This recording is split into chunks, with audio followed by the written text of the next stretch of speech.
noite. Nós estamos começando neste momento mais um Roda Viva, o programa de entrevistas e debates da TV Cultura de São Paulo. E nosso entrevistado esta noite é Ayrton Senna, o piloto de Fórmula 1. Para participar deste Roda Viva, estão conosco Reginaldo Leme, jornalista da TV Globo de São Paulo. Marcelo Rezende, jornalista da revista Placar, trabalha no Rio de Janeiro. Jorge Seade, jornalista da TV Gaúcha. Alain Vinhé, jornalista da TV Globo do Rio de Janeiro. Galvão Bueno, jornalista da TV Globo, também do Rio de Janeiro. Elcio de São Tiago, diretor do Automóvel Clube do Estado de São Paulo. Castilho de Andrade, jornalista do Jornal da Tarde. Cláudio Karsug, editor técnico da revista Quatro Rodas. Fernando Calmon, jornalista da TV Manchete e revista Manchete. Lembrando agora aos telespectadores, quem está em casa pode fazer qualquer pergunta ao Ayrton Senna pelo telefone 252-6525, que a Ângela, a Isa e a Ana anotarão as perguntas, passarão para mim e eu vou então apresentar as perguntas para você, Ayrton. Ayrton, quando a gente estava aqui esperando você chegar para começar o Roda Viva, começou a surgir uma certa preocupação de que você ia chegar atrasado no programa. Primeiro porque você tem fama de não cumprir muitos horários, mas o que é mais grave, você tem fama de dirigir muito mal na cidade. Diz que uma certa vez você aqui em São Paulo bateu um carro, no espaço de uma semana você bateu o carro 3 vezes, é verdade? As más línguas correm mesmo, né? Não, eu costumo chegar na hora certa, não atrasado. Você costuma chegar em cima da hora? Exatamente. Mas é verdade essa história que você bate muito o carro quando você está dirigindo na cidade? Não, essas são as más línguas, olha. Mas você nunca bateu? Agora você vai ter agora... perdi a conta, olha. Já bateu? Perdi a conta. Mas por quê? Nunca presta atenção no trânsito, né? Você não presta atenção? Esse é o grande defeito. A gente, por guiar, tá sempre guiando um automóvel, acaba achando que sabe muito, no fundo não sabe nada, né? Vive dando trombada por aí. Mas nunca machuquei ninguém, não. E você costuma bater... E como é que as pessoas reagem? Quando você dá uma batida, aí sai de dentro do carro. Ayrton Senna, o sujeito se sente honrado ou enfurecido? Bom, aí você tinha que perguntar para eles. Não, mas faz muito tempo que eu não bato um carro, para dizer a verdade. E a última batida que eu dei, o pessoal ainda acho que não me conhecia, então ficou por isso mesmo. O pessoal ficou bravo mesmo que eu bati, acharam ruim, tive que pagar. E, enfim, mas ultimamente não bati, não. Esse teste da popularidade agora você ainda não fez, pelo menos batendo de carro? Não, batendo de carro não, de outras formas sim. Na estrada, de vez em quando. O Reginaldo Leme tem uma pergunta a fazer para você aí. Eu começaria dizendo, sem dúvida nenhuma, todo mundo como piloto, como Ayrton Senna na pista, indiscutível. Então, eu queria perguntar a você se fora da pista, você já se sente, na Fórmula 1, um sujeito apto a disputar um título mundial, fora da pista, pelo comportamento fora da pista?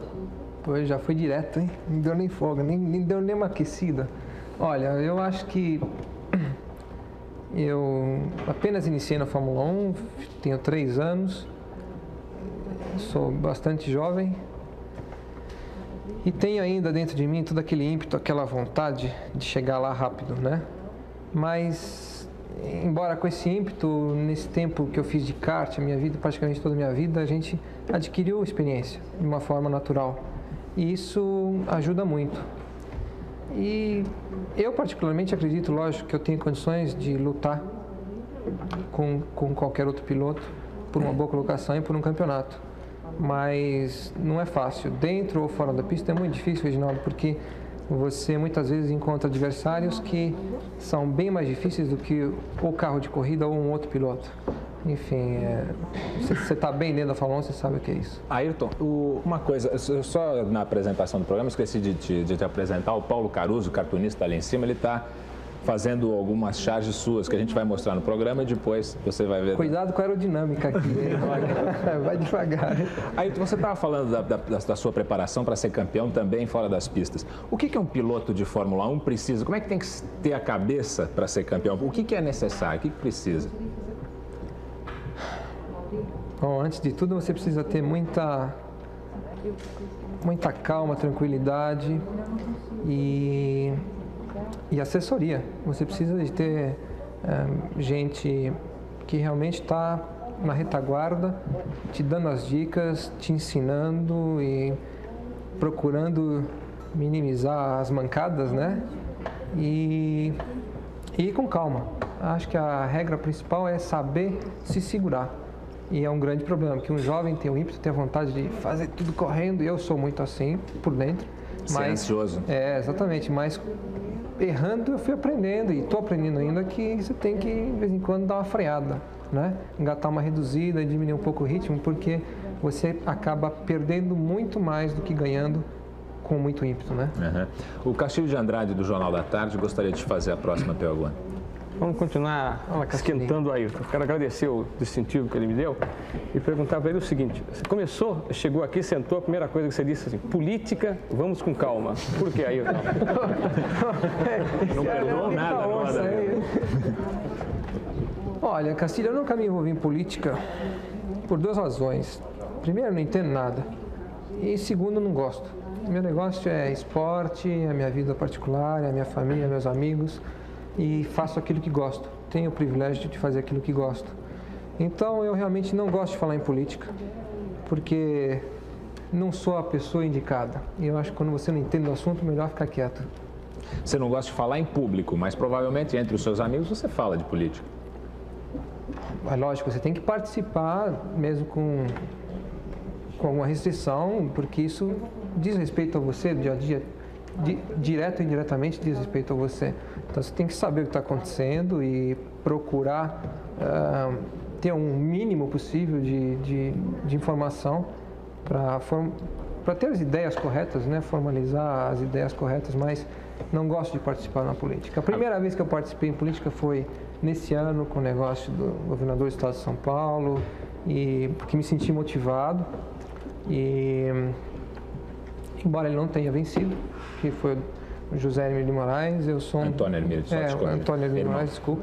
Eu sou um grande fã dele e foi uma pena, mas eu realmente fui fã e continuo sendo fã dele. Marcelo Rezende, da revista Placar do Rio de Janeiro, tem uma pergunta a fazer para você. O que passa sempre para as pessoas é um Ayrton Senna bem-humorado e um Nelson Piquet extremamente mal-humorado. O que eu queria saber de você é exatamente o seguinte, quer dizer, a imagem é o que vende, mas eu queria saber a diferença, que você traçasse um perfil entre a diferença entre o piloto Ayrton Senna e o piloto Nelson Piquet. Puxa vida, não querendo botar em fria, né? Olha, eu não gosto de fazer comparações. Você já não gostou de falar de política. A outra acaba o programa. Eu não gosto muito de fazer comparações, especialmente de outros pilotos, né? Eu diria que, sem dúvida, o Piquet é um excelente piloto, já demonstrou isso várias vezes, é bicampeão do mundo. Como pessoa, eu tenho as minhas restrições, porque não tenho relacionamento com ele, nunca tive. O pouco que tive foi muito restrito e também não foi dos melhores. Por quê? Por quê? Bom, eu diria que a gente talvez tenha apenas uma coisa em comum, que é ser piloto de Fórmula 1 e gostar de automóveis de corrida. Fora isso, eu acho que nós temos ideias e criação e educação totalmente diferentes. Então, a gente diverge no resto. Mas como piloto eu respeito muito e como pessoa tenho as minhas restrições. Você acha que você é uma pessoa assim mais aberta, mais liberal? Ele é muito chato? O que é exatamente? Não, eu não acho que ele é chato, eu não acho coisa nenhuma. Eu só acho que eu tive uma criação provavelmente totalmente diferente da dele. Eu vivo no Brasil, efetivamente, ele vive no exterior, ele pouco vem aqui, ele enfim, adotou um estilo de vida bem diferente do meu. E isso demonstra automaticamente que nós temos ideias diferentes. Você considera o piloto dos brasileiros, pelo que eu entendo. Não. E ele é um piloto dos estrangeiros que nasceu no Brasil? Não, eu não posso considerá-lo um piloto do estrangeiro ou eu um piloto dos brasileiros. Eu posso falar sobre mim, falar sobre ele, eu acho que eu tenho que tomar muito cuidado, né? É que nem eu falei, eu gosto do Brasil, vivo aqui, sempre estou aqui, porque gosto da minha família, dos meus amigos.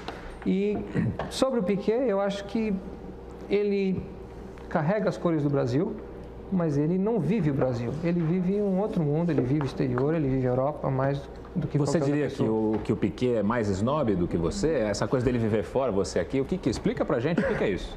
Snob? Olha, para ser honesto, eu acho que o Piquet é uma pessoa que tem grandes qualidades, mas talvez ele tenha alguns problemas de infância e alguns problemas com a imprensa que existiam efetivamente alguns anos atrás, quando ele estava crescendo ainda na Fórmula 3, que marcaram muito e automaticamente tiraram um pouco da do amor dele pelos brasileiros e pelas coisas aqui do Brasil. Ele se identificou principalmente com os italianos, ele vive na Itália, tem grandes amigos lá. Enfim, eu acho que não posso comentar muito mais do que isso. Você disse que ele teve problema na infância ou que ele foi... Ele é um cara revoltado, não é? Ele é um cara... Ele é uma pessoa revoltada, ele é um cara inconstante, né? Isso não sou eu que estou dizendo, mas é uma coisa notória, né? Então, isso eu acho que dificulta muito o relacionamento com as pessoas. Não que eu também não seja, eu tenho os meus repentes e tenho os meus grandes defeitos, mas eu acho que de uma forma geral eu consigo me relacionar um pouco melhor do que ele com as pessoas. O Galvão Bueno, seu amigo até, gostaria de fazer a próxima pergunta. Eu, na primeira, perdi a largada, né? Quando o Reginaldo perguntou, o Gambellini emendou outro, eu queria entrar por ali, mas vamos por esse caminho agora. Você, para quem não queria fazer comparação, até que você falou a versa. Vocês põem pressão, né? Não dão mas mulher, então, né? deixa eu te dar uma colher, então, partindo de uma comparação de você e do Nelson, deixa que eu faço. Ele disse que, quando cobrado, a responsabilidade que ele tem com o fã brasileiro, com o garoto brasileiro, ele disse, eu não tenho nada com isso, eu sou corredor de automóvel, o negócio é correr e chegar na frente. Então ele é um bicampeão do mundo, você veio depois. Vamos rememorar uma história curtinha, Grande Prêmio Brasil, você em segundo, ele em primeiro, ele parou no box para trocar o pneu, você passou em primeiro, a galera ficou em pé, com aquela euforia, torcendo por você muito mais do que por ele. Você, como é que você vê hoje o Ayrton Senna, ídolo de muitos garotos, de muitos jovens, de torcida, como é que você vê, como é que você encara isso? O que é que você sente? Qual é a sua responsabilidade para com o brasileiro que gosta de você? Bom, a minha responsabilidade é talvez maior do que todas, principalmente com a meninada, né? Com as crianças, porque a gente realmente sente nas crianças uma admiração e um carinho grande. E isso motiva mais ainda você procurar transmitir alguma coisa de especial para eles. E então eu sinto, sobretudo, uma responsabilidade com a infância, com as crianças que gostam de corrida, levantam cedo e pegam na calça do pai, na saia da mãe, que querem que levem ao autódromo, a uma pista, enfim. E é para quem eu estou realmente aberto, para quem eu, quando encontro, me sinto bem. É uma obrigação? Você sente isso como uma obrigação? Chega a ser um prazer? Chega a ser uma coisa natural? Como é que você encara, de repente, 80 crianças e mais os pais e mães e todo mundo me dá autógrafo, me dá um beijo, me assina aqui, me leva ali, vem aqui? Bom, para tudo tem hora, né? Muitos momentos você não tem o tempo para dedicar a essa criançada, né? Mas caindo na hora certa é um maior prazer. No fundo é um prazer porque é uma coisa boa, traz uma energia boa, positiva. Eu já tive experiência disso várias vezes e é realmente uma coisa agradável. Agora, lamentavelmente, a gente nem sempre está disponível e com cabeça para transmitir de volta para toda essa criançada essa energia positiva. Deixa eu abusar? Pode. Te deu uma colher de chá? Então agora deixa eu te dar um aperto. O que você sentiu quando chegou em segundo e o Nelson em primeiro no Grande Prêmio Brasil? Eu não senti nada, eu estava ali querendo ganhar, não tem dúvida disso. Não deu para ganhar, fazer o quê? Eu vou tentar no ano que vem, vou tentar no outro ano e vou tentar tantas vezes quantas eu correr. Mas quando você corre, você depende de um carro, de uma equipe. Não é como o tenista que tem a raquete e a bolinha de tênis, né? Então, não depende só de você, você tem que realmente trabalhar em equipe, depende de um conjunto de pessoas e de uma máquina, né? Mas voltando só ao assunto das crianças, eu acho que a maior motivação que qualquer esportista pode ter é a admiração e o afeto das pessoas, em especial das crianças, porque elas são puras, elas só transmitem coisas boas, né? Ayrton, a gente estava agora mesmo falando do relacionamento, ainda na pergunta do Galvão, com o Piquet, essa questão do Grande Prêmio Brasil. Tem uma pergunta do telespectador aqui, Antônio Tartaras, ele mora na Moca, um bairro aqui de São Paulo. Qual é a sua relação, a relação de amizade que você tem com Nigel Mansell? Se é boa, se é ruim? Como é que é? Peraí, então coloca o Keck Rosberg junto, assim ele já responde dos dois.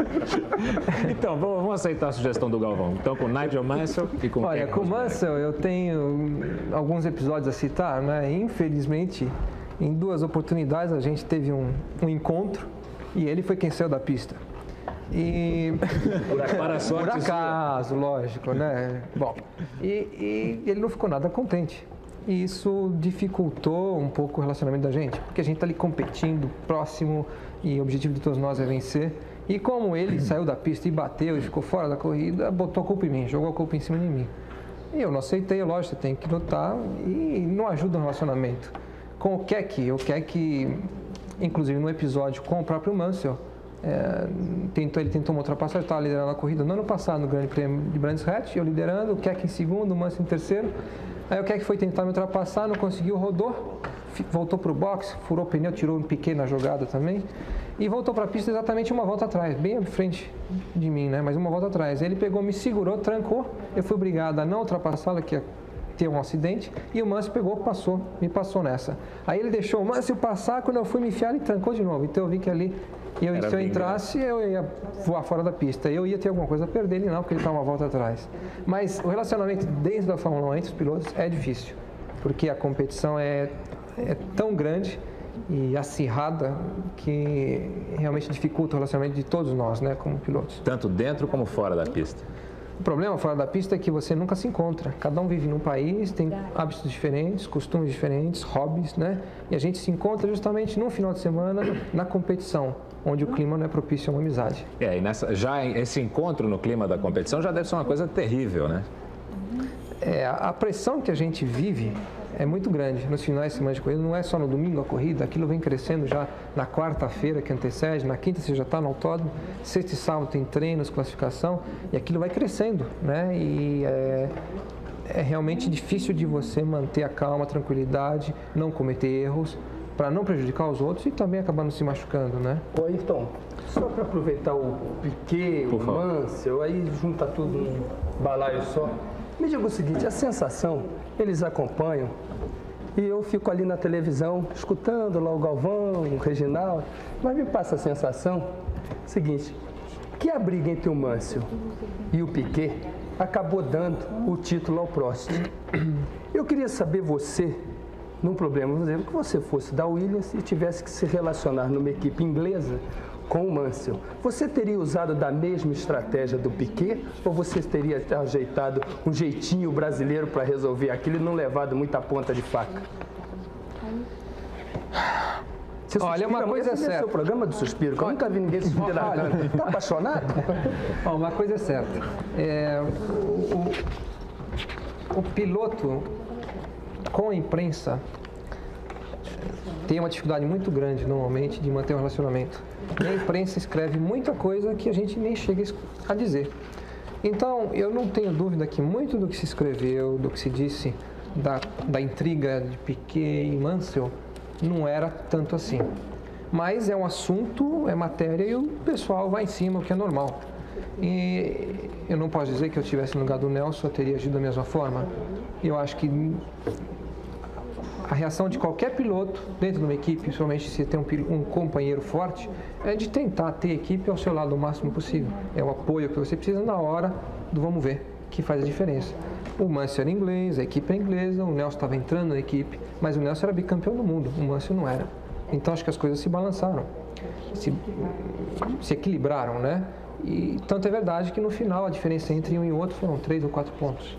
Então acho que ninguém pode reclamar, nem ele nem o Mansell. Eu acho que ambos tiveram condições de igualdade e lutaram em condições iguais. Talvez por isso, inclusive, um tirou ponto do outro em várias oportunidades. E quem acabou levando a melhor foi o Prost. Foi uma estratégia errada, então. Bom, eu acho que o Piquet não ia dar colher de chá para o Mansell ter mais algum ponto e tampouco o Mansell. Né? O importante ali é a equipe e tudo mais, mas no fundo é o piloto vencer, é o campeonato mundial de pilotos. Porque o campeonato mundial de construtores, no fundo, vale pouco. A Williams ganhou, a Honda ganhou o Campeonato Mundial de Construtores, mas pouca gente sabe. O que todo mundo sabe, a maioria sabe, é o Campeonato Mundial de Pilotos, que foi o Prost. Né? Ayrton, a próxima pergunta é do Cláudio Karsug, da revista Quatro Rodas. Ayrton, você conseguiu construir ao longo de sua carreira uma imagem muito positiva, sobretudo para com a imprensa brasileira. Existem momentos difíceis. Aquele repórter, digamos, mais chato, que chega entre uma sessão de treinos e outra, você está conversando com o Duca Ruja, ele quer saber se você vai ganhar ou não. Você encara isso normalmente como um ônus da tua profissão, quer dizer, já vestiu aquele hábito profissional ou ainda não? Bom, eu procuro ao máximo, né? Mas é difícil. Foi difícil na minha primeira prova no Rio de Janeiro, em 84, quando eu estreiei na Fórmula 1. Foi difícil na minha estreia na Lotus, que foi o ano a seguir, em 85, e foi difícil esse ano. E eu acho só que, à medida que o tempo vai passando, você vai aprendendo. O importante é procurar aprender o máximo possível de cada situação. para usar isso no futuro. Agora, é difícil. Em muitos momentos é difícil você se relacionar com a imprensa porque eles estão ali também trabalhando. Aquele é o trabalho deles, procurar ter informação para poder escrever. Se não falar com você, eles não vão ter, né? Agora, o difícil é ter um momento correto, um momento certo, onde você está com o tempo e com a cabeça também. Muitas vezes você está parado, mas não está parado. Tua cabeça está a 1000 por hora, né? Está 300 km por hora, pensando no carro, na equipe. E então é difícil conciliar a parte da equipe e a parte do relacionamento, não só com a imprensa, mas com os fãs que estão ali, que querem ter uma palavrinha com você, um autógrafo. Com os mecânicos também querem saber um pouquinho mais sobre o carro, que você só está falando com o engenheiro. Absorve demais a gente. E o que falta é tempo para a gente poder falar com todo mundo. E nessa falta de tempo, você faz uma escolha, por exemplo, entre a BBC que vai te entrevistar e a TV do Heiko Spartas? Bom, eu acho que sim, entre a BBC eu faço, porque realmente a imagem que eu tive na Inglaterra no ano que passou foi tão ruim, por causa do episódio Derek Warwick e por aí fora, que a imprensa inglesa eu simplesmente esqueci. Não tem dúvida que eu ia atender primeiro a televisão eu sei lá onde que você falou. Não, você tem que... Geralmente eu me identifico com as pessoas que eu conheço. Aquele que eu não tive a oportunidade de conhecer ainda, lógico, naturalmente vai acabar ficando para depois. E aqueles que eu já tenho um relacionamento que eu conheço, eles inclusive me conhecem, sabem inclusive a hora melhor de vir falar comigo, só de me ver trabalhando.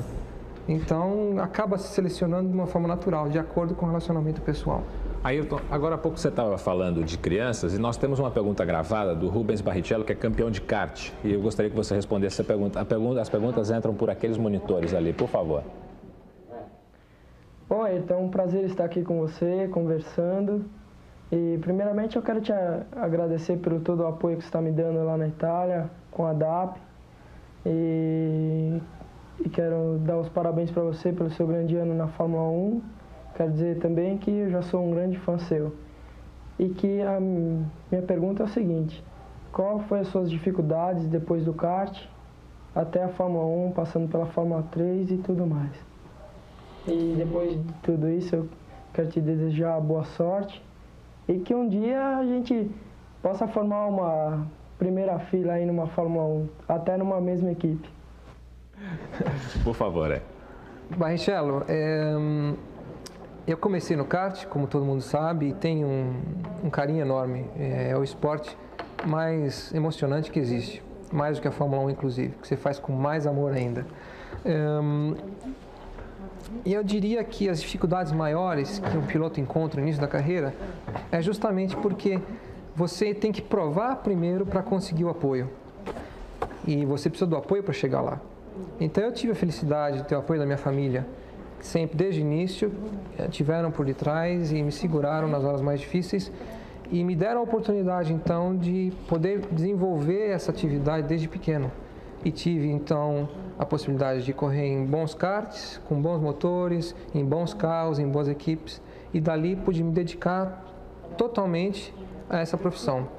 Então, o difícil é você conseguir o tal do patrocínio no início, porque depois que você cria uma imagem, um nome, então os patrocinadores vêm até você.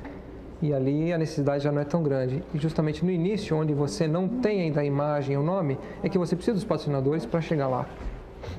Deixa eu só não perder o assunto. Pode ir. Você está falando de patrocinador, depois do patrocinador você escolhe tanto que pode até escolher quem corre do seu lado, né? Quer dizer, o Nelson Mansell, que o Marcelo estava falando, deu problema, piloto inglês, equipe inglesa. Você não quis o Warwick do seu lado na Lotus, piloto inglês, ia dar trabalho. E agora vem um japonês na hora que você vai correr com o motor japonês. Não pode dar zebra, não? Eu acho positivo. Eu acho positivo porque a Honda tinha um desejo enorme de pôr um japonês na Fórmula 1.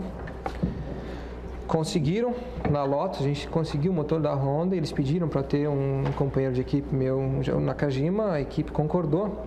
E eu espero que com isso eles inclusive se sintam mais motivados em ajudar a equipe no fornecimento dos motores, na atenção, enfim, vai melhorar no relacionamento, porque um japonês falando a língua vai melhorar. Você quer dizer o seguinte, vai trabalhar mais para a Lotus que tem um japonês do que para a Williams que tem um brasileiro em inglês, eu acho que eles vão fornecer os motores iguais para as duas equipes, porque o objetivo deles é vencer.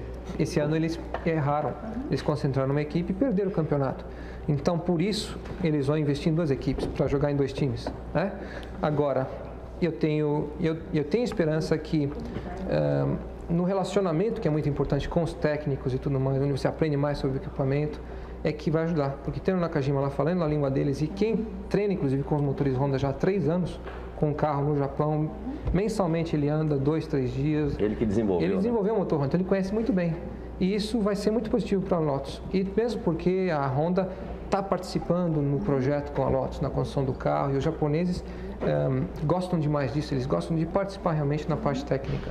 E na Lotus eles estão tendo essa oportunidade. Então você não acredita que tem um relacionamento tipo Cosworth, Stewart, Tyrrell? Quer dizer, que ele tinha sempre o melhor motor, uma corrida antes dos outros? Mas ali naquela época existia praticamente um monopólio da Cosworth. Quase todas as equipes usavam o motor Cosworth. Então a Cosworth podia jogar um pouco com essa posição. Hoje em dia existem várias fábricas envolvidas ali e a competição é altíssima. Então eu acho que nenhuma fábrica pode jogar em risco a concentrar apenas numa equipe. Eles têm que jogar com todas as cartas, com todos os times, né? Principalmente porque esse ano eles tinham efetivamente o melhor motor da Fórmula 1. E nem por isso eles venceram. Eles venceram o campeonato mundial de construtores e o de pilotos ficou com o Prost, né? Ayrton, a próxima pergunta é do senhor Elcio de Santiago, diretor do Automóvel Clube do Estado de São Paulo. Ayrton, quando você começou no kart, menino ainda, novinho, você se metia bastante brigas inerentes da competição e era bastante nervoso. Gostaria que você me dissesse se você mudou ou se você hoje disfarça mais. Eu acho o seguinte, eu sempre fui muito competitivo, Elcio. E para quem me conhece e acompanha minha carreira sabe bem disso. E por ter tido a oportunidade, eu sempre estava com equipamento competitivo, eu estava sempre lutando pelas primeiras posições. Então, é normal que muitas vezes cria-se uma certa resistência, né? E eu nunca dava o braço a torcer, eu ia à luta, eu ia à briga mesmo. Eu estava ali para dar tudo de mim. Era o meu hobby, mas eu fazia praticamente como profissional, pelo tempo, pela maneira e pelo amor que eu dedicava àquilo. Então, é como eu falei, eu tenho como natureza muito ímpeto, né? Mas através daqueles anos do kart, onde eu dei tanta pancada, enfim, tanta encrenca, perdi tanto campeonato, por ser muito impetuoso, eu fui aprendendo. E eu acho que hoje, então, usando aquele conhecimento, aquela experiência que eu adquiri na época, eu hoje tento, né, errar menos ou cometer os mesmos erros. Então, em muitos momentos, a vontade, eu estou atrás de alguém, a vontade é passar naquela freada mesmo e dar.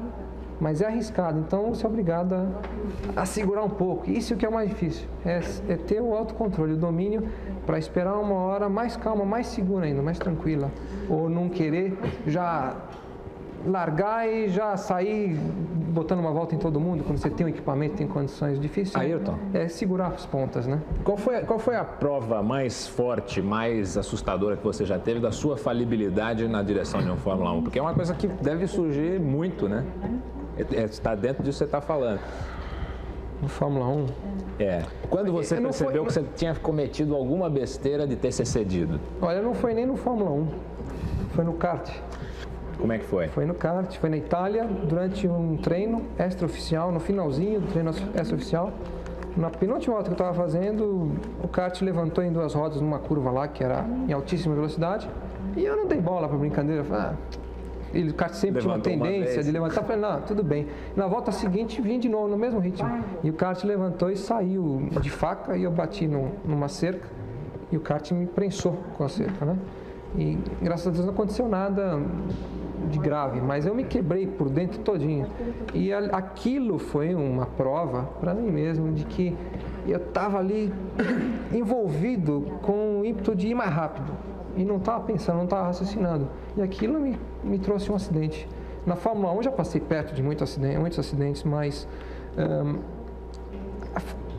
é uma época diferente. e onde a cabeça também muda um pouco, então não posso comparar. Então, realmente, de ímpeto, foi no kart, foi nesse dia, não na Fórmula 1. O Alain Vinhé, da TV Globo, quer te fazer a próxima pergunta, por favor. A próxima pergunta é, você esteve agora há pouco tempo no Japão, visitando a Honda, e os fãs, seus fãs, o ano passado diziam, quando o Ayrton conseguiu o motor Honda, o papo vai ser outro. Você acredita que com esse novo regulamento, isso aí pode persistir? Eu acho que no ano que vem a Lotus vai ter mais condições de produzir um equipamento competitivo, com o apoio da Honda e com o motor Honda. E até hoje eu tive um bom carro, não tem dúvida. Tanto é verdade que eu liderei várias provas, eu venci 4 corridas, fiz várias pole positions, caso contrário não teria feito. O que faltou muitas vezes foi um carro mais constante, um carro que consumisse menos combustível. E eu espero que no ano que vem eu tenha isso. Agora, para 88, quando efetivamente o novo regulamento, a nova regulamentação vai entrar, então vai se mudar tudo. Então tem que jogar a moeda para cima e deixar cair. E eu acho que as grandes equipes vão continuar na frente, vão produzir ainda os melhores carros, como a Ferrari, a Lotus, a Williams, a McLaren. E as equipes do meio e as de trás vão continuar ali. O que pode dar é uma zebra de uma dessas equipes ter um material de momento bem superior aos outros. Que toda vez que existe uma mudança no regulamento, aquele que está mais ligado na situação e consegue se adaptar mais rapidamente à nova regulamentação é quem dá um pulo grande. E quando um regulamento vem ano a ano passando, a tendência é ir juntando e aproximando todas as equipes. Então, esse ano foi um campeonato muito bonito, bem difícil. E no ano que vem, eu acho que vai ser mais difícil ainda.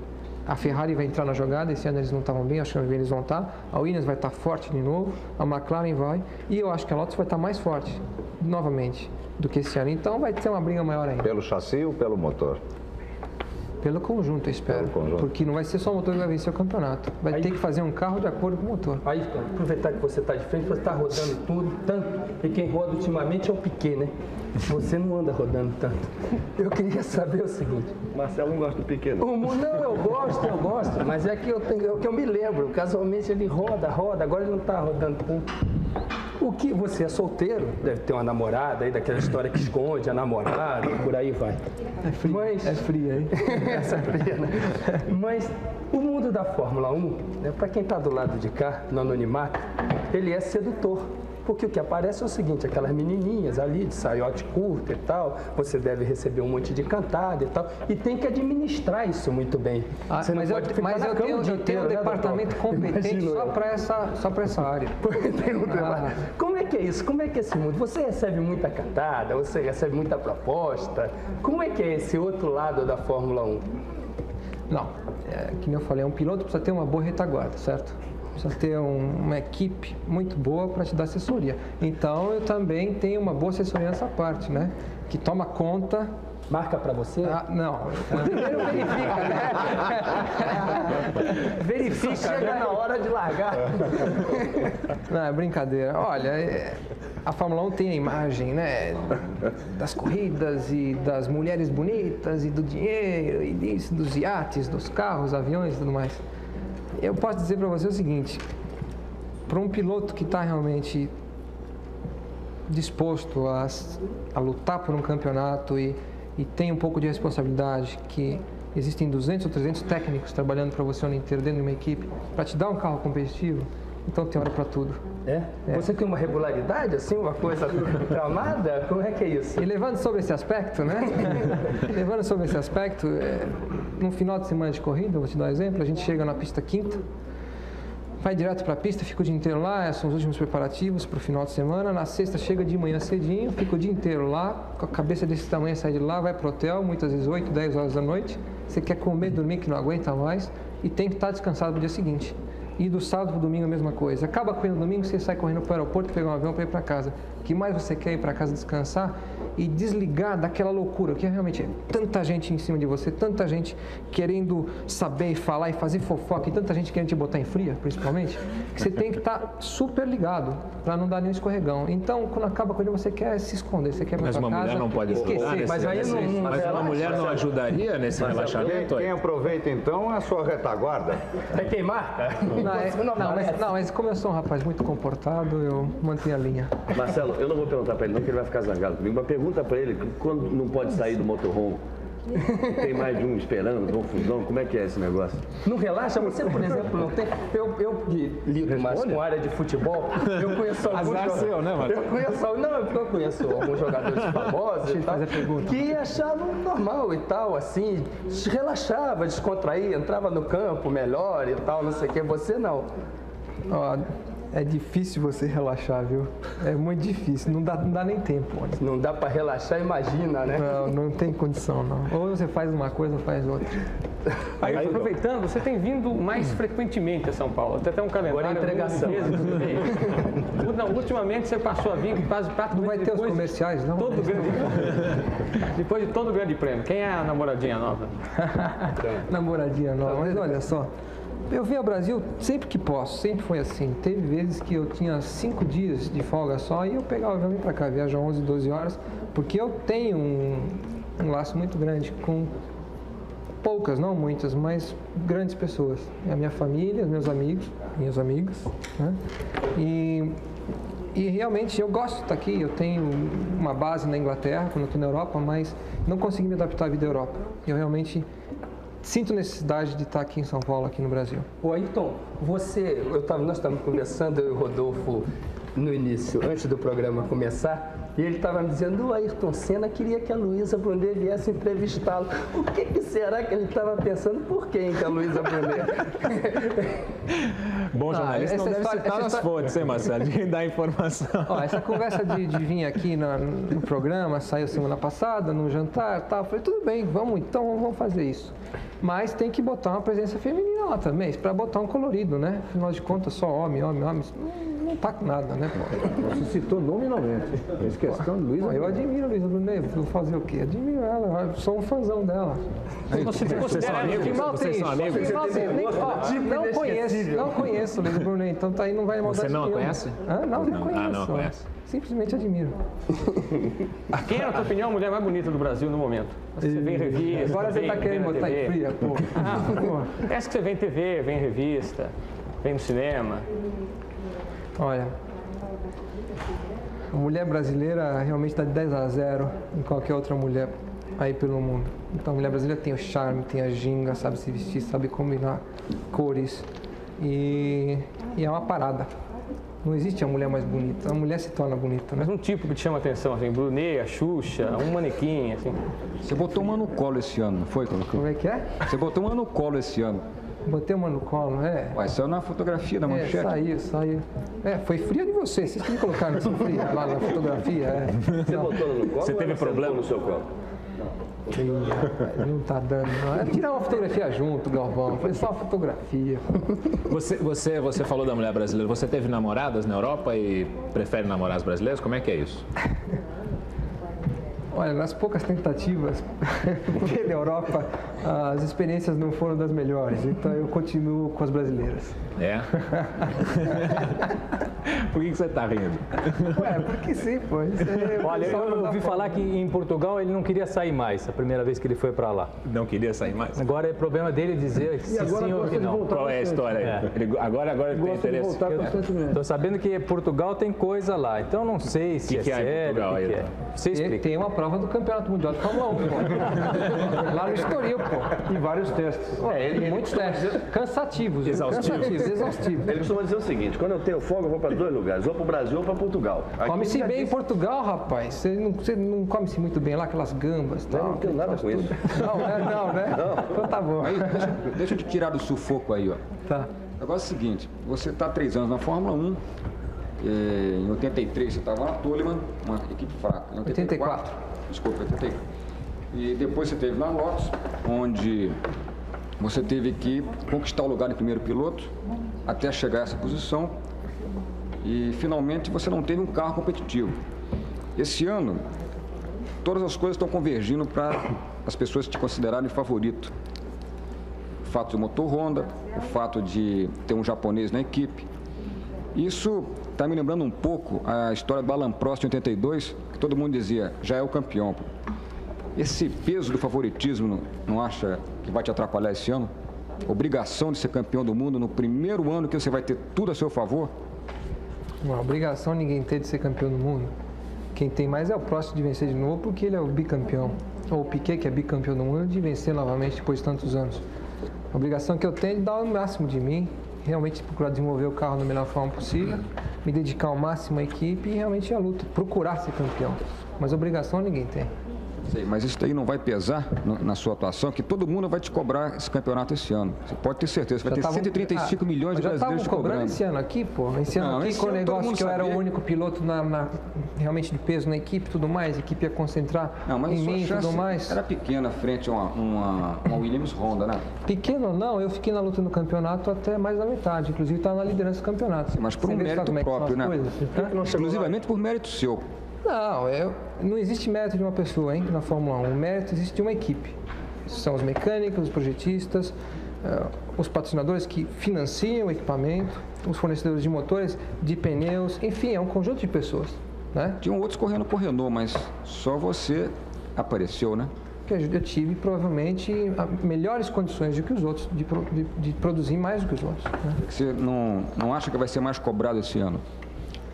Lógico, existe uma expectativa maior de que agora que a Lotus vai ter um motor Honda que consome menos combustível. Me viram tantas vezes parar lá e acabar a gasolina e tudo mais, né? Agora o Honda não acaba a gasolina, não tem isso, então agora vai dar. É lógico, e eu acredito que eu vou ter muito mais condições, mas entre realmente ter as condições e efetivamente completar, existe uma distância grande, tem muito chão pela frente, né? Aí ele está falando de cobrança, você deve ter mais cobrança Não existe ninguém que cobra mais do campeonato do que eu mesmo. Exato. Exatamente, é isso que eu ia chegar. Eu quero saber a sua cobrança. O que você está cobrando de você, Ayrton Senna, nesse momento? A nível, por exemplo, é o seguinte, o que o Ayrton Senna já fez e o que ele tem que fazer? Eu quero lembrar uma conversa curtinha que nós tivemos um dia. Eu fui lhe dar os parabéns por mais uma pole position. Você olhou de cara feia para mim e disse assim, trocava essas pole todas por mais uma vitória. São 4 vitórias só até agora, de uma carreira feita só de vitórias. Naquele dia você estava irritado, talvez, acho que foi logo depois do Grande Prêmio em Portugal. Chegou perto e não ganhou. Estava trocando as poles todas do ano por mais uma vitória. Então, qual é o seu nível de cobrança para com você mesmo? O que você fez, o que você tem que fazer, como é que você se cobra como é que você está cobrando essa ausência de vitória? Completando a pergunta do Galvão, é a mesma linha. E te conhecendo como eu te conheço, e agora mesmo você falou de ímpeto e de exigência, de cobrança sobre você mesmo, eu tenho certeza, 4 vitórias para você, completando o 3º ano de Fórmula 1, 4 vitórias. Ao completar o 3º ano, você esperava ter conseguido mais do que isso? É isso que eu estava dizendo, o que ele está se cobrando? Quando eu entrei na Lotus, eu esperava conseguir minha pole position, né? E a minha vitória. E na segunda prova do campeonato, eu fui em Portugal, eu consegui a pole e a vitória junto. Então aquilo veio assim rápido, né? E numa hora boa. Era necessário para que eu me estabelecesse na equipe. Desde então, aí eu passei por um período ruim, não terminava uma corrida, tal, depois venci em Spa, na Bélgica. Depois esse ano aqui venci 2 provas, no sufoco, né? Que não foi fácil. Foi na Espanha que eu ganhei por alguns centímetros e depois em Detroit que o Piquet deu no meio do muro lá e melhorou as coisas, né? Senão teria sido uma corrida daquelas, né? E por coincidência, como no ano anterior, ganhou logo na segunda corrida também, que foi na Espanha, né? Exatamente. E a dedicação que eu tenho para o automobilismo é tão grande, mas é com tanto prazer, e é com tanta vontade, com tanto amor, e isso vem desde pequeno, desde o tempo do kart, que realmente eu acredito que a gente tem condições de lutar de igual para igual. E acreditando nisso é que eu procuro tirar o máximo de mim. Isso começa já na hora que você está se preparando psicologicamente, no início do ano, nessa época, quando você tem que treinar bastante para se preparar fisicamente, para a temporada estar bem, né? Então, quando eu vou fazer 7, 8 km por dia, que não é fácil, chega no meio dos 3, 4 km você já está pedindo água, né? A maior motivação é de saber que eu vou ter uma equipe com 200, 300 pessoas trabalhando, eles estão lá acreditando em mim, que eu vou estar lá na hora do vamos ver e vou corresponder à expectativa deles. Então eu corro 7, 8 quilômetros e vou em frente e essa vontade de vencer é o que me mantém, é a minha motivação maior. A vontade de vencer é o que me mantém participando numa corrida, num campeonato de Fórmula 1. Não existe nada mais, assim, que me dê mais motivação do que isso. Então acho que o amor que eu tenho pela minha atividade é o que me mantém e é a maior força que eu tenho. E efetivamente, você deve estar cansado de responder isso, respondeu várias vezes, muita gente sabe, mas nesse momento aqui, um resumo de tudo, efetivamente, por que não deu? Por que não deu? Porque eu já falei para você, um carro de Fórmula 1 é feito por um projetista, por vários projetistas, vários desenhistas e muitos mecânicos. Tem milhares de componentes eletrônicos e mecânicos e basta que tudo isso não esteja em harmonia que o resultado não vai ser o desejado. Uma Honda que investiu 3, 4 vezes mais do que uma Renault durante o ano todo em pesquisa e desenvolvimento, em número de engenheiros, em número de motores, produziu um melhor material tem uma e deu condições melhores. Aqui, tem uma pergunta, você está falando dos componentes eletrônicos, tem uma pergunta do telespectador Mauri Reis Ferreira, de Guarulhos. Ele está vendo o programa, ele pergunta para você o seguinte: como é que foi o erro de indicação de combustível que o computador do teu carro acusava que havia gasolina suficiente para você terminar a prova e na verdade não tinha mais, você teve que parar? Ele não soube mencionar em que corrida aconteceu isso. Como é que foi esse caso? Foi em Portugal, 3 provas do final do campeonato, eu ainda estava em condições de lutar pelo campeonato e aquilo foi a gota d'água. A meia volta do final, o computador mostrava 1 volta e meia, então eu tinha 1 volta de sobra. É um computador digital que te mostra? Exatamente, mostra o número de voltas. Então eu tinha, teoricamente, 1 volta de sobra. Quando eu cruzasse a linha de chegada, ele tinha mais 1 volta ainda. E na verdade ele parou faltando 1 volta e meia. Quando você desceu do carro, o que você... Mas espera, houve um problema. Houve um erro da equipe, né? Não. Quem zerou o computador é que deu uma informação errada, que zerou de uma forma... Porque o computador é ajustado de acordo com a densidade do combustível, então, tudo que varia de prova a prova. É muito complicado para explicar. Mas você corre baseado nas informações que tem no computador. É a única maneira. E eu corri baseado naquele computador, que eu terminaria a corrida ainda com 1 volta de sobra, que era uma margem de erro. E aí não deu. Acabou faltando minha volta. Eu só estou insistindo porque tudo leva a uma conclusão de que há uma certa falta de estrutura da Lotus para ser uma equipe disputando o título. Não foi da Lotus. Não foi a Lotus. No caso, foi da Renault. Naquele caso específico. Agora, em 87, tu acha que é o teu ano? Bom, para quem tem um motor mais eficiente, que consome menos que todo mundo, basta andar no ritmo dos outros, que vai sobrar gasolina para ele. Os outros é que não vão conseguir andar no ritmo dele. Mas tu acha que é só a falta de gasolina que te fez não foi um dos grandes fatores esse ano. Esse ano eu tive que desistir de lutar por uma vitória na Bélgica, onde eu estava lutando com o Mansell, eu tive que tirar o pé e ele ganhou com meia volta depois porque meu combustível não dava. O computador estava dizendo que não estava. Inclusive, nessa prova eu só não parei por falta de combustível, porque eu não tinha tanta confiança no computador e achei que aquele computador estava errado. Eu falei, esse computador está errado e eu vou dançar, vou ficar sem gasolina de novo, né? Então eu tirei o pé. E acabou a corrida, eles foram verificar o que tinha no tanque do computador e estava errado mesmo. Se eu tivesse ido atrás do computador, eu tinha ficado sem gasolina. Aí, numa oportunidade subsequente, que é eles ajustarem, provaram para mim que estava ok, que eu podia ir ao limite, na Alemanha, em Hockenheim, eu fiz um segundo lugar porque eu confiei no computador e eu acabei 0-0. Eu passei a linha de chegada com o motor parando e o computador 0. Com o cross aí confiei demais, né? Porque 3 corridas mais tarde fiquei a pé lá em Portugal, o computador deu errado. Eu queria ver uma posição de filosofia de piloto. Eu entendi a corrida de automóvel era aquele que conseguia andar mais rápido, por mais tempo, sem cometer erro e sem estragar o equipamento. Esse ganhava a corrida. Ganhava, mais rápido, né? Agora não ganha mais. Ganhar mais rápido, andar mais rápido, por mais tempo, sem cometer erro, sem estragar o equipamento. Hoje, ele tem que fazer isso, mas ele tem que fazer o cálculo do combustível, ele tem que tirar o pé, ele tem que economizar. Virou um rally em circuito fechado. Você como piloto, você como um garoto, começou garoto querendo andar mais rápido por mais tempo na frente de todo mundo. O que isso te cria? Dá raiva do homem que faz o regulamento? Dá raiva do homem que faz o regulamento? Não, do homem faz regulamento não, do homem faz motor, né, pô?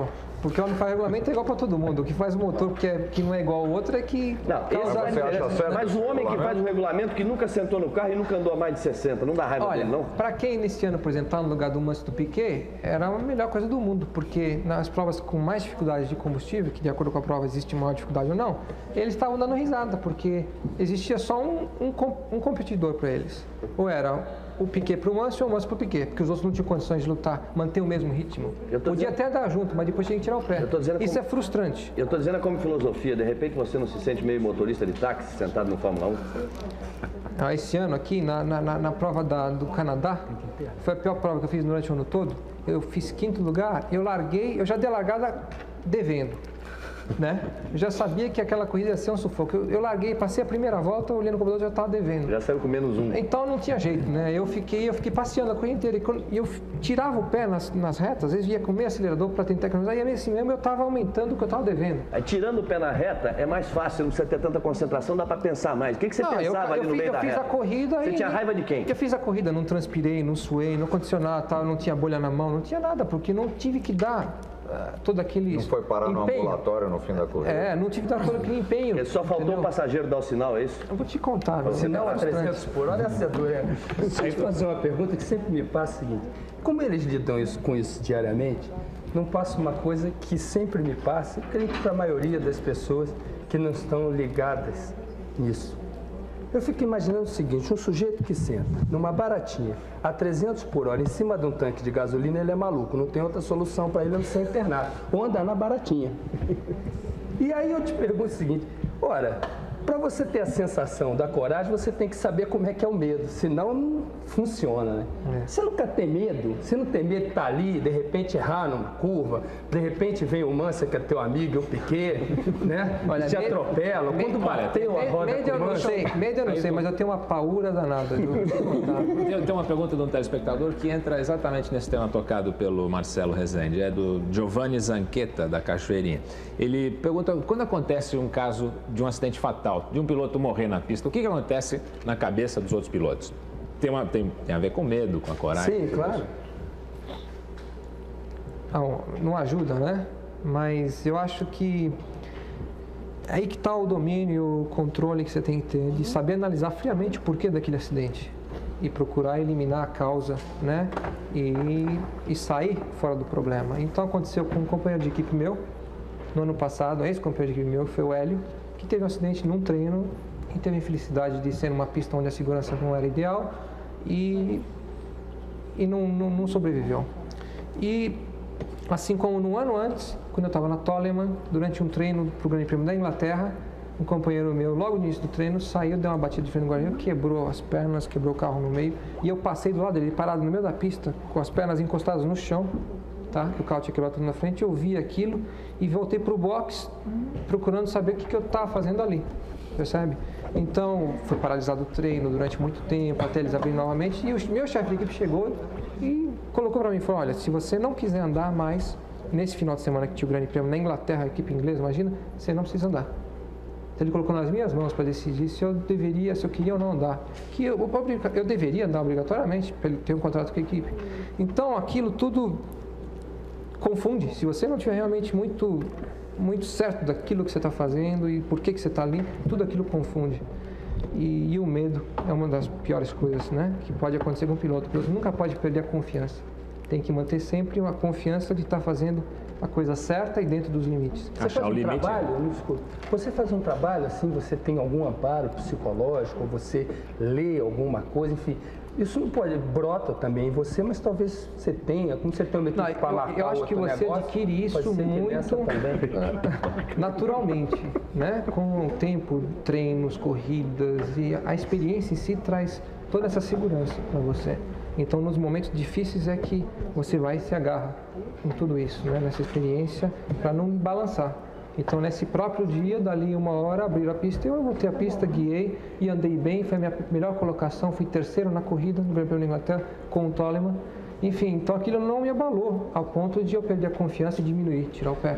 E eu continuei andando da mesma forma que eu estava andando, que eu achava correto, seguro, completei a prova sem problema.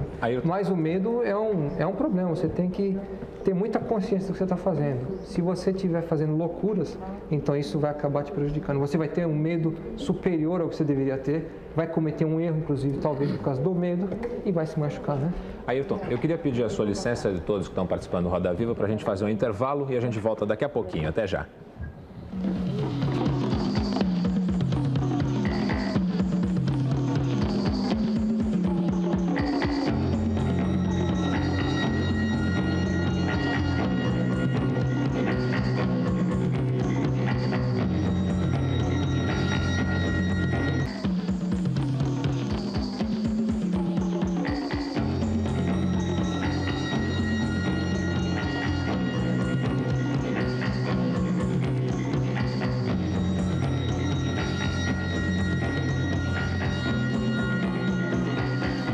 Nós voltamos então com Roda Viva esta noite, tendo como entrevistado o piloto de Fórmula 1, Ayrton Senna. Ayrton, um pouco antes de chamar o intervalo, a gente vai uma pergunta do Marcelo Rezende, que eu juntei com uma de telespectadores, estava falando de medo, essa coisa do limite do medo. Como é que você se prepara? Porque deve ser uma tensão maluca, né? Que as pessoas, eu vou dizer, pessoas comuns não têm muita ideia do que seja. Primeiro, tem muito dinheiro envolvido, você ganha muito dinheiro. Segundo, tem o risco... É? Verdade. Eu não acho, eu tenho certeza. Em segundo lugar, tem o risco da tua vida. Tem uma coisa de público, que você tem que responder à imprensa, você tem que responder ao público, tem uma série de responsabilidades. O sujeito, quando vai fazer um vestibular, ele tem diarreia na véspera. Ou quando vai fazer uma coisa, sempre tem um momento em que baixa um nervoso fantástico. Como é que você relaxa? Como é que você se prepara? Como é que é a tua noite de sono no dia que antecede uma prova decisiva para você?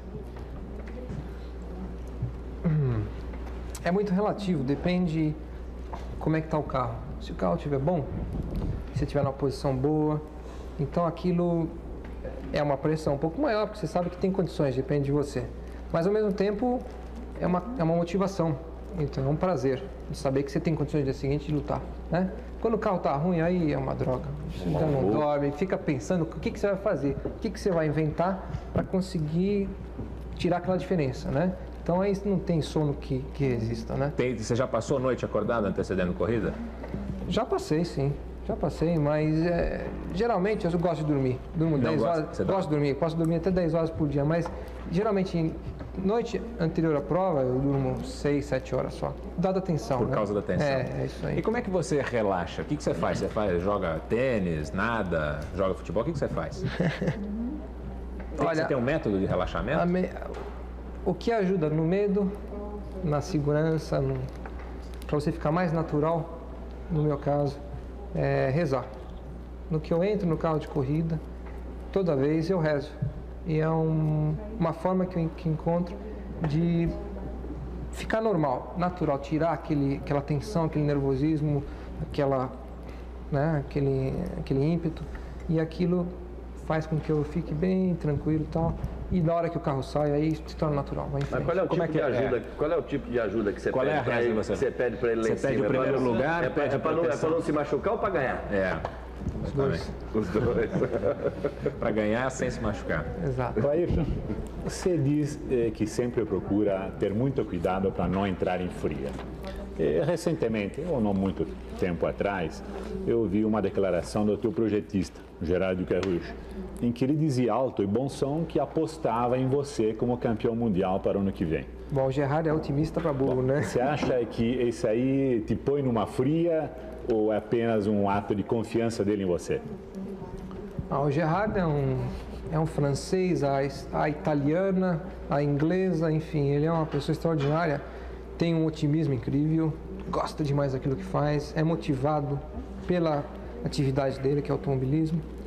E a gente tem realmente um relacionamento extraordinário. E eu acho que a confiança ali é recíproca. Tanto eu confio demais nele, como ele em mim. E é importantíssimo. Quer dizer que você confia que ele vai fazer um excelente carro? Não tem dúvida. Eu acho que ano que vem vai ser bom. Posso fazer uma pergunta aqui? Pode, por favor. Eu queria saber de você o seguinte, a criançada deve perguntar muito para você. Você, quando começou a pensar em correr de kart, todo jogador de futebol, quando começa a jogar futebol, ele tem uma equipe do coração. O senhor está na Lotus e você fala que a equipe é muito importante. Qual é a equipe que você tinha na sua infância, que você gostaria de correr? E se você pensa um dia em correr nessa equipe ou ir para Ferrari, mudar para outra? Bom, você falou a Ferrari, né? No finalzinho, né? A Ferrari é realmente um nome, é um mito, né? Especial na carreira de um piloto. É sem dúvida o maior nome mundial no automobilismo, o nome Ferrari. E a equipe tem todo um sonho ali em volta. E esse ano eu tive muito perto, inclusive, de fazer um contrato com a Ferrari para correr no próximo ano, no ano seguinte, que não foi possível no final, não foi viável, mas levando inclusive em consideração que eu tenho muitos anos ainda na frente, eu tenho certeza que um dia a gente vai ganhar uma vermelhinha. E é um sonho que eu tenho. esse ano quem é que desistiu antes? Você ou o Ducarujo? Porque tem toda uma história que no começo você não estava muito afim, o Ducarujo estava querendo ir, depois mudou. Quem é que Não, é desistiu complicado, antes? não foi nenhum nem outro, foram uma série de circunstâncias. Não, eu ia ganhar mais dinheiro se eu corresse pela Ferrari. Foi uma série de circunstâncias que acabaram fazendo com que a gente ficasse na Lotus. O já está há 4 anos na Lotus, eu estou há 2. Vocês tiveram receio do ambiente da Ferrari? Não, o que segurou a gente foi o fato de a gente já estar na Lotus e acreditar nas pessoas, criar um relacionamento de amizade, de carinho pelos mecânicos que estão ali também com o mesmo objetivo de vencer. E tendo conseguido o motor Honda, então nós resolvemos dar mais uma chance para todos nós mesmos de lutar com a Lotus, de procurar ser campeão do mundo com a Lotus. Mas é a última chance para a Lotus? Não, é uma chance para todos nós. Ayrton, esse papo furado com a McLaren, que a gente sabe que é papo furado, foi invenção lá na imprensa italiana, me desculpe o meu amigo Claudio Karsug, isso aí realmente não existiu. Mas vamos supor, só por amor aqui ao debate, que você fosse obrigado a ir para a McLaren e correr ao lado do Alain Prost. Você gostaria de ter essa experiência? Eu só teria que aprender com o Prost, né? Porque tem que ser dito o seguinte, uma equipe pode ter 2 pilotos de primeira linha, como foi a Williams esse ano, a McLaren foi até então. Quase nunca dá certo, né? Não, mas a McLaren deu certo até hoje, não deu? A Williams não eles tinham muitas prioridades. A Williams não venceu o campeonato esse ano porque acho que ambos cometeram erros em várias oportunidades, né? Então, eu acho que uma equipe como a Williams, como a McLaren, como a Ferrari, tem condições de dar equipamento de igualdade para 2 pilotos do mesmo nível, ou seja, pilotos número 1. Sem um atrapalhar o outro? Eu acho que sim, eu acredito. E correr ao lado, por exemplo, do Alain Prost ou do Niki Lauda, se você tiver psicologicamente preparado para isso, você só tem a aprender, pô. Porque você vai correr ao lado de um piloto do mais alto gabarito. Você vai conviver com ele, você vai acertar o carro com ele, vai correr com o mesmo material. Então, você tem tudo para aprender e para melhorar o seu nível de pilotagem. Você acha que então o esquema de primeiro piloto, segundo piloto não é o melhor? Depende da equipe. Numa McLaren ou numa Ferrari ou numa Williams, eu acho que você pode lutar de igual para igual. Na Lotus até hoje, não. Por isso que houve aquele incidente com o Derek Warwick, então? Exatamente, porque eu tive experiência em 85 com o Hélio, onde a gente tinha o mesmo tratamento, de que muitas oportunidades faltou o equipamento para ambos. Então a gente, numa oportunidade tinha que ser para mim, na outra para ele, e com isso nós dois sofremos. E daí que eu insisti tanto em 86, de que realmente eles respeitassem de eu ser o piloto número 1, que era um acordo feito já em 84. Ayrton, a próxima pergunta é do Castilho de Andrade, do Jornal da Tarde. Lá vem ele com bomba, vai. Não, agora é simples. É o seguinte, Ayrton, o CND tomou uma medida importante, deve ter ficado sabendo, você estava aqui no Brasil, tirando praticamente a reserva de mercado do Bernie Eccleston e da Foca em relação aos autódromos do Brasil, atendendo a um pedido da Fittipaldi Automotive, que quer trazer para cá, como todo mundo sabe, a Fórmula Indy. Então eu queria saber de você 2 coisas em relação a isso. Em primeiro lugar, se você acha que com isso o Brasil realmente poderia correr o risco de perder o Grande Prêmio de Fórmula 1, já que a FISA, teoricamente, pelo menos, não reconhece a categoria, embora permita que ela seja disputada nos Estados Unidos e no Canadá. Em segundo lugar, como é que você viu essa questão? Você acha que é justo, por exemplo, essa cláusula onde a Foca tinha direito sobre qualquer prova internacional de automobilismo em autódromos do Brasil? Então? Não, absolutamente. Eu acho que o automobilismo brasileiro tem que ser livre para decidir o seu futuro e estabelecer as provas que bem entenderem a serem realizadas aqui. E eu apoio totalmente a ideia de se trazer a Fórmula Indy para o Brasil, porque Interlagos está aí, um autódromo excepcional, passou por uma grande reforma agora, tem um projeto já para o início do ano que vem de mais outra reforma e discordo de que um organismo do exterior tenha controle sobre as provas que podem ou não ser realizadas aqui no Brasil. Eu acho que o CND agiu muito bem, já devia ter feito isso antes.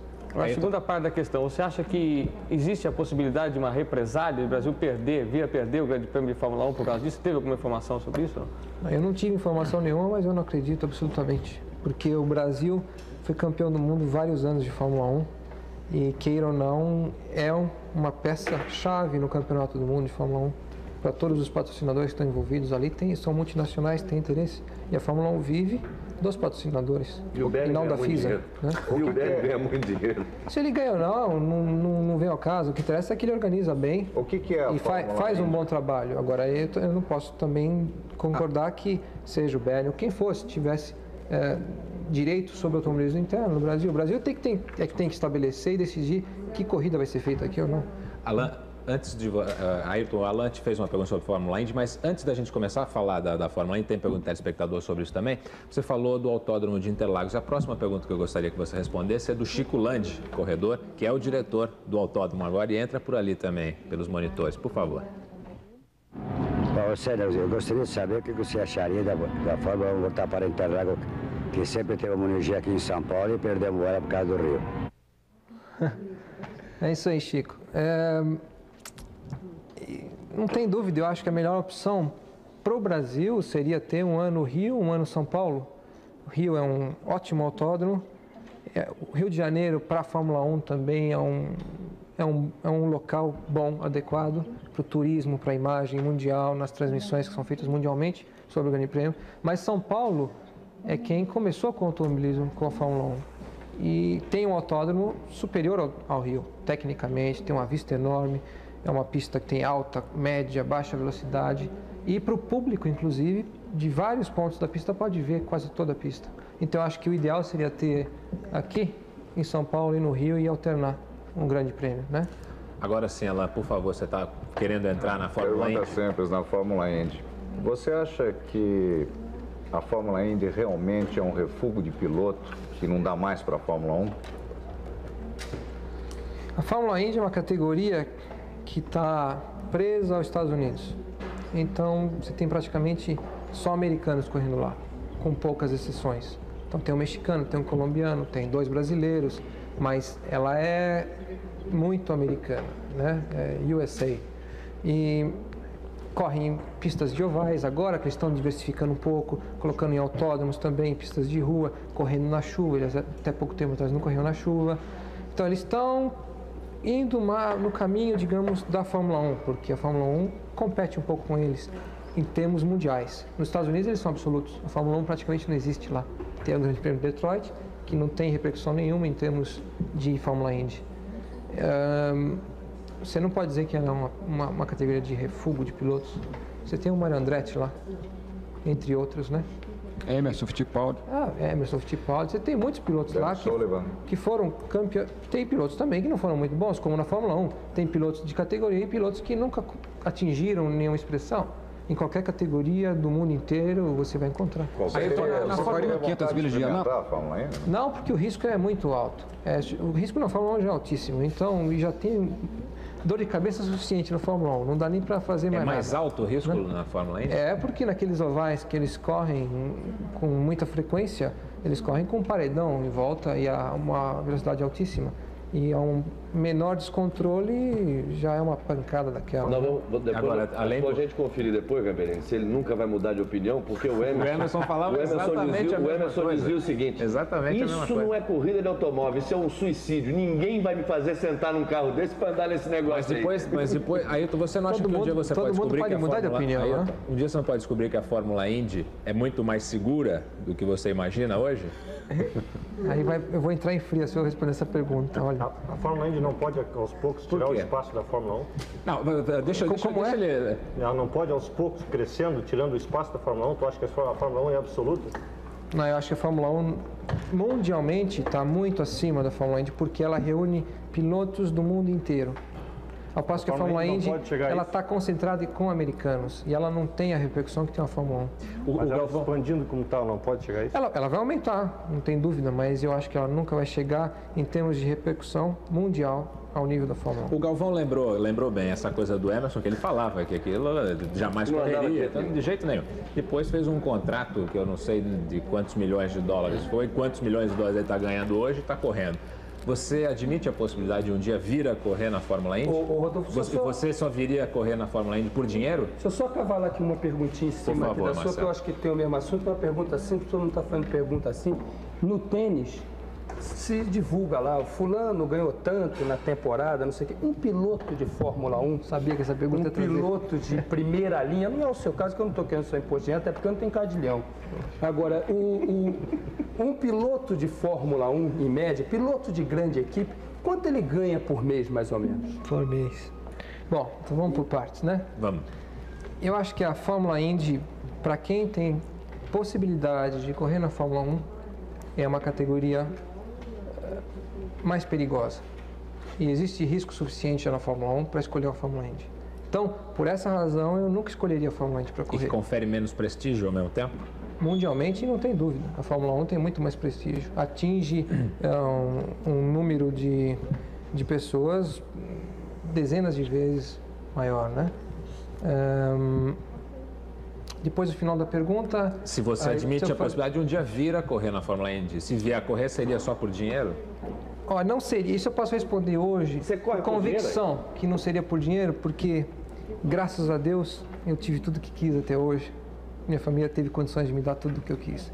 E faço automobilismo porque gosto, não por aquilo que eu posso tirar do automobilismo. Gastei muito até chegar na Fórmula 1.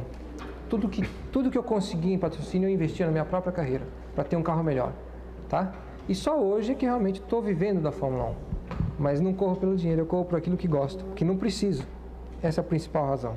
Então eu não vejo como eu voltaria a correr se eu tivesse parado ou tivesse na Fórmula 1, tivesse a oportunidade de passar a Fórmula 1 pelo dinheiro, porque não é a minha motivação. A minha motivação é a vontade de vencer e é onde eu estou hoje, que é a Fórmula 1. Você disse que não precisa do dinheiro, mas quanto é que você ganha em média por ano? E o que você faz com o seu dinheiro, já que você não precisa dele? Mas eu não ganho muito não, mas já deu para colocar a gasolina no meu aviãozinho, sabe?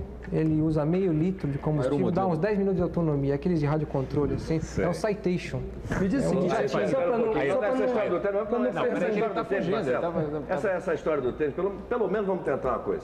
Ele está falando do jogador de tênis que ganhou uma fortuna, piloto de Fórmula 1, Mas eu ainda não sei quanto é. Estou doido para saber. Um pouquinho. O meu mestre, Janos Lenga, viu, Marcelo? O meu mestre, Janos Lenga, o seu também, grande Janos, ele dizia o seguinte, o Janos Lenga dizia o seguinte, é um absurdo o tenista ganhar esse dinheiro todo comparado com o corredor de Fórmula 1, porque o maior risco do tenista é engolir a bolinha. Não tem dúvida. O maior risco do tenista é engolir a bolinha. Então, você acha, pelo menos por aí, responde pelo menos essa, o piloto de Fórmula 1 ganha o que devia ganhar? Devia ganhar mais? De jeito nenhum, só por um fator. Devia ganhar mais? Não, peraí, deixa eu falar. Vamos lá. Um piloto de Fórmula 1 está arriscando na vida, queira ou não. Lógico, você não senta no carro achando que você vai dar uma pancada, vai se quebrar. Mas você está arriscando a sua vida. Um tenista de jeito nenhum. Engole a bolinha. A tensão que você sofre dentro de um carro de Fórmula 1 é absurdo. Você acaba uma corrida mentalmente, fisicamente acabado, né?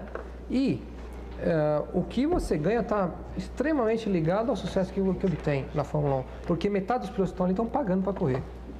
Para quem não sabe, e para quem sabe muito pouco, metade dos pilotos que estão na Fórmula 1 estão pagando para correr. Porque não conseguem se estabelecer e as equipes pedem para dar o carro. E paga para sentar em cadeira elétrica. E para guiar carro ruim, exatamente, né? Para se arriscar, paga para se arriscar. O Ayrton, dá para agora, depois aí de engolir a bolinha, para você me dizer quanto é que em média ganha um piloto de Fórmula 1 de primeiro time? Em média, no seu caso, você... eu estou devagar, eu estou no início, eu estou no meu terceiro ano de Fórmula 1 ainda, estou sofrendo demais. Digamos o Prost. Sim. Não, eu não posso, não sei dizer, honestamente, eu não sei dizer Marcelo, quanto ganha tal piloto. Então não vai dar. Não, vamos tentar. Eu não sei quanto é que ganha cada piloto, que é impossível saber, não se sabe. Mas não é segredo você dizer que um piloto de primeira linha pode ganhar entre 3 e 4 milhões de dólares. Por temporada? Por ano. Por ano. Exatamente. Fora patrocínio, porque o que eu vejo é que vocês andam todos embonecados, né? Cheio de patrocínio em tudo que é lugar, né? Quer dizer, anda no capacete, anda no corpo, anda não sei o quê. Mas isso faz parte da equipe. Isso é muito relativo. Não, sim, mas isso está computado nesses 4 milhões ou essa publicidade está fora dos 4 milhões? Isso é relativo, isso depende ao tipo do contrato que o piloto tem com a equipe. Porque às vezes o piloto ganha menos da equipe, ao invés de ele ganhar os 3 ou 4, ele pode ganhar 500 mil dólares e ter o macacão todinho para ele vender, então o que tiver macacão é dele. O seu macacão é seu? Não. Não é não? Não. Ayrton, você disse que gosta muito do Brasil, sente muita falta do Brasil, vem bastante para cá sempre que pode e tal. Esses 4 milhões de dólares que você ganha por ano estão todos aplicados no Brasil? Já falei pra você, rapaz, já deu pra comprar um jatinho. Dá pra colocar o combustível nele, é meio litro de álcool, metanol, dá pra voar uns 10 minutos. Não, sem brincadeira.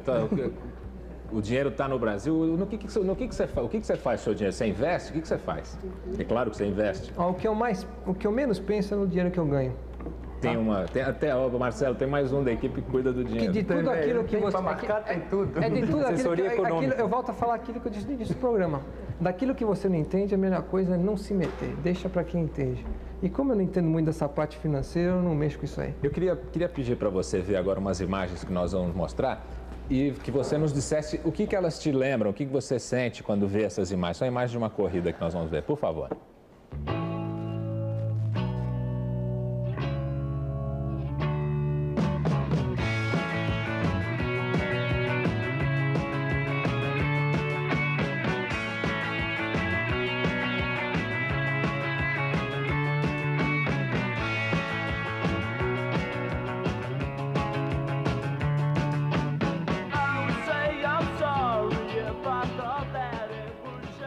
Foi realmente um dia especial, olha, porque...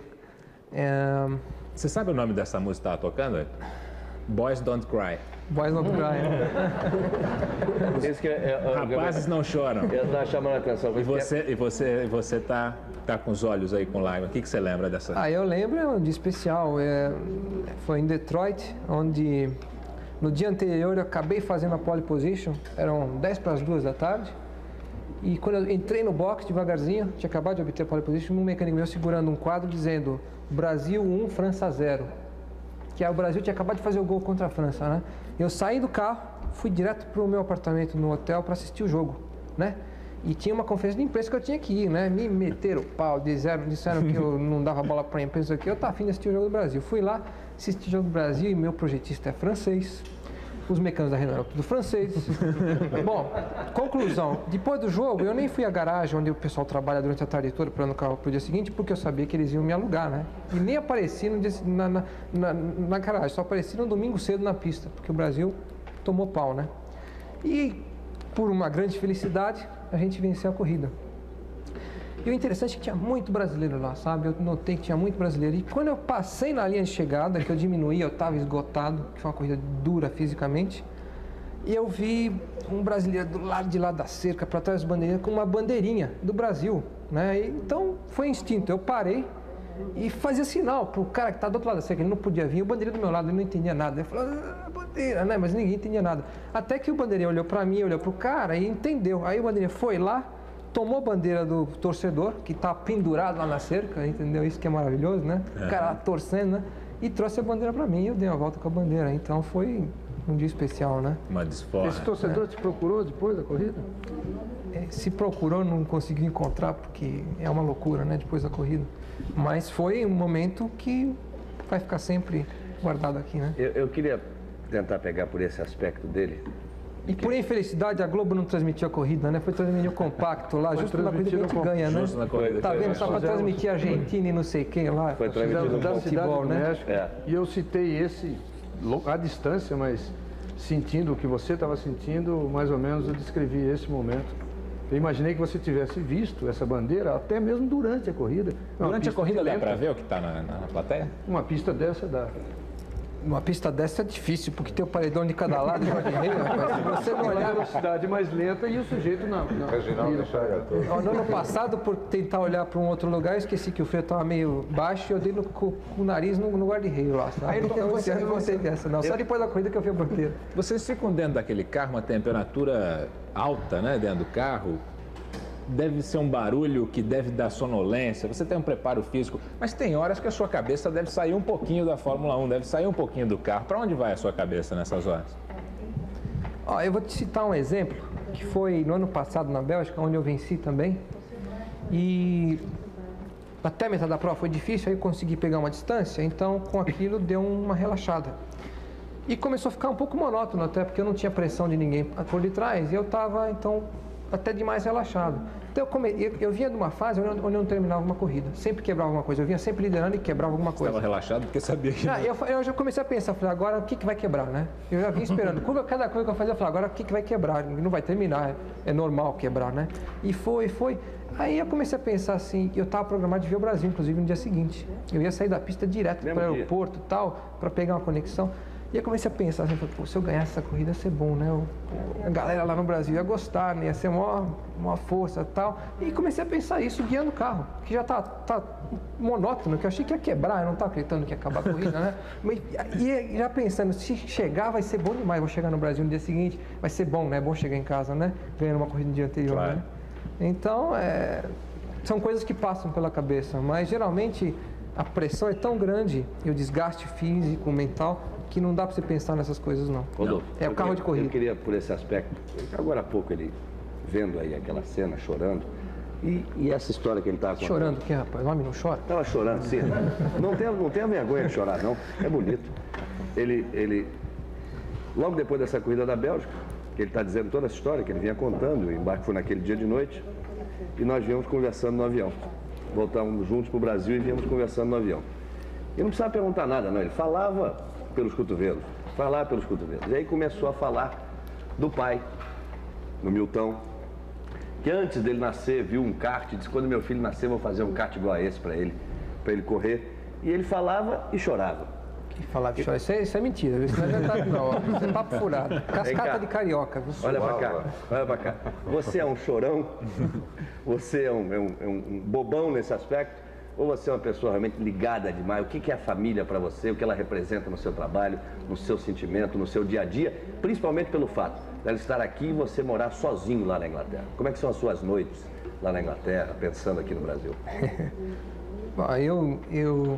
Tudo que eu alcancei até hoje eu devo à minha família. Não vale chorar agora. E aos meus pais, né? Então, foi meu pai que me colocou no kart, que me levou todos os domingos à tarde brincar num lugar fechado, um kart de 1 HP, andava 10 por hora e eu gostei da brincadeira e fui em frente. E ele que sempre me apoiou e me ensinou tudo aquilo que eu aprendi, eventualmente. E apliquei tudo isso, toda essa energia no automobilismo. Então, se eu estou hoje na Fórmula 1, com 26 anos de idade, jovem, com muito tempo ainda para frente, e com a experiência toda que eu adquiri, porque eu comecei tão jovem, tão pequeno, eu devo aos meus pais. E era minha mãe que ficava no pé dele e mandava ele tirar o kart de mim quando eu ia mal na escola. Quando não tinha nota no semestre, tomava o kart de mim e eu ficava sem kart. E sua mãe tinha excesso de zelo? Dizia, não, esse brinquedo é perigoso para ele, isso ainda vai acabar mal, essa coisa? Não. Eles sempre curtiram aquilo que eu fiz e só na hora que eu resolvi passar para profissional, ir para Inglaterra, ir embora do Brasil e essa história toda aí que eu estou falando, que aí eles balançaram. Ayrton, mas ele não falou se ele é chorão, se ele é bobão, se é sentimental, como é que é? Homem não chora, rapaz, só é macho. Só quando ganha? Só quando ganha. Eu estava lendo uma das matérias do excepcional jornalista e grande amigo, meu companheiro de placar, Lemir Martins, e lá eu descobri como mais ou menos o futebol. Os ingressos mais caros, só com essa diferença. Os ingressos mais caros da Fórmula 1 estão exatamente nos chamados pontos da morte. E há muitos anos atrás, eu fiz uma matéria longa, cada esporte, o que levava cada pessoa a gostar de um esporte. Então, por que o sujeito quer ver tênis? O que passava lá por dentro dele? Não uma coisa simplesmente do tênis em si. O que mobilizava a pessoa para ir ao futebol? Enfim, alguns esportes. E na época tinha uma onda de violência nos Estados Unidos, com rollerball, era uma coisa meio enrolada. E na Fórmula 1 eu comecei a perguntar a pessoas que estavam dentro de um autódromo. E a maioria me disse o seguinte, que a expectativa maior era do desastre. Que não ia ali, né? Não sei se esse perfil mudou, mas eu estou me baseando naquela época. Não ia ali só pelo simples fato de ver um cruzar na frente do outro. Mas o frisson que causava o ânimo na pessoa era exatamente o desastre, que aí era o que mobilizava. Eu te pergunto, como é que você se sente assim? Não posso falar em boi aqui, que está fora do mercado só com ágio, mas enfim, como é que você sente um pouco de boi de piranha ali? Quer dizer, você vai e aquela gente está com essa expectativa. Isso não passa assim um certo dissabor do esporte ou Ou você acha que isso é natural por ser um esporte de alto risco? Eu acho que a natureza humana é essa já, de esperar ver desgraça, não é? De acidentes e tudo mais, no caso da Fórmula 1, carros de alta velocidade e por aí afora. Mas é a tal história, cada um sabe o que faz. E quando eu estou correndo ali, eu tenho consciência daquilo que eu estou fazendo e muita segurança. Então eu tenho segurança não só em mim, mas na equipe que prepara o meu carro. Eu tenho certeza que eu não vou perder uma roda no meio de uma curva a 300 km por hora. Então existe uma confiança muito grande naquilo que você está fazendo e um risco alto, mas bem calculado. O que você diz como natureza humana? Faz parte da natureza humana é o que para você? A natureza humana é o que você acabou de descrever. A maioria das pessoas vai para muitos eventos ou para muitas situações querendo ver pancadaria e desgraça e emoção. As pessoas procuram emoções, não é verdade? Agora, cada um procura um tipo de emoção. O meu tipo de emoção é o esporte que eu faço, com amor, com gosto, e é uma coisa que me completa. Aí um pouco de uma pergunta para o fanático da Fórmula 1, tá? Eles também têm direito, né? Então tem o seguinte, o que você pode me falar sobre esse regulamento novo da Fórmula 1? Você é a favor, você é contra, você acha que vai aumentar a segurança, vai diminuir? Essa praticamente banimento do turbocompressor ainda vai correr ainda em 87, 88 já vai ter chance quase nenhuma contra os motores aspirados. Você é a favor desse regulamento? Eu sou a favor do novo regulamento porque o motor turbo, ele é difícil demais de se controlar. A evolução técnica do motor turbo é muito grande. Então a gente vai multiplicando os HPs. Eles não vão subindo naturalmente, eles vão se multiplicando. E muita potência, a gente tem hoje muita velocidade, o risco aumenta. As pistas que eram adequadas à Fórmula 1 já não são mais, porque a velocidade média é muito grande. E voltando para os motores aspirados, então isso tudo vai cair novamente em uma realidade. E o controle, sobretudo, ano a ano da evolução, vai ser maior.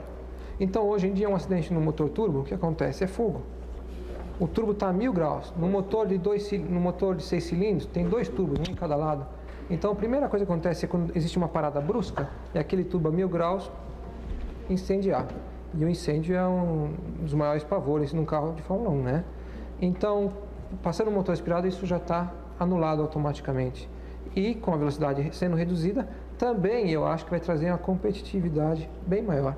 Vai igualar muito mais as equipes, vai ter mais brigas durante a prova iguais, vai ser mais difícil uma ultrapassagem, a gente deve ter shows, né? Lutas melhores, brigas maiores. E você é um piloto rápido, todo mundo sabe que é, você é bom de braço, você acha que diminuindo a velocidade volta a valer mais o braço? Quer dizer, ou seja, vamos traduzir, vale mais a qualidade do piloto, a capacidade individual do piloto? Igualando os carros, sim. Igualando o equipamento, sim. Agora, a gente não pode afirmar que os carros vão ficar todos iguais. A tendência vai ser igualar, nivelar mais. A tendência já é valorizar mais o piloto. Exatamente. E com isso, automaticamente, você vai ter aquele algo extra que cada um tem e que dedica ou que consegue num carro, ou numa equipe, ou um mecânico. Aquilo vai se somar e vai dar uma diferença. Vai dar aquele pouquinho a mais que vai ser suficiente para você perder ou ficar em segundo. Aí tem uma pergunta de um telespectador, Ademir de Anastácio, de Santo André. Ele quer saber o que você faz, como é que você faz para dirigir tão bem na chuva. Tomei muita chuva, viu? No tempo do kart eu tomei muita chuva.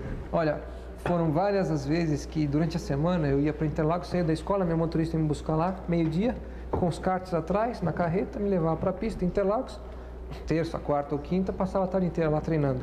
E se chovia, eu não parava de ficar no box, não, eu continuava treinando. Mexia no kart, aprendia a ajustar e ia andar no molhado. E uma coisa muito importante, que eu tenho certeza a maioria das pessoas não percebe, é que eu tenho ainda os 26 anos de um jovem que tem o ímpeto, aquela força, aquela vontade enorme, né? Aquela garra.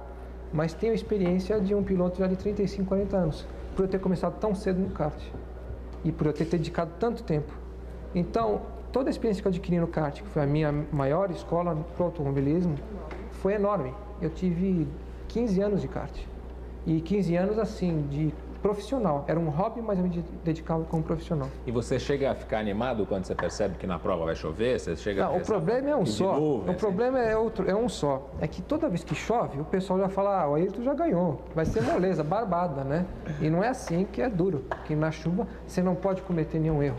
Um pequeno deslize e o carro não para mais. Quando você põe uma roda fora da pista... Um pequeno deslize, ele sai deslizando. Não, na chuva, quando você põe uma roda fora da pista, na grama, parece que você aumenta a velocidade em vez de diminuir.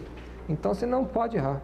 Inclusive, na minha primeira vitória, que foi em Portugal, foi sob uma chuva tremenda, a televisão não pegou. Mas eu dei 2 escapadas que eu passei ralando no guarda-reio lá. Não bati porque me seguraram, né? Uhum. E ganhei a corrida, mas é difícil. O Ayrton está falando de hobby e de kart.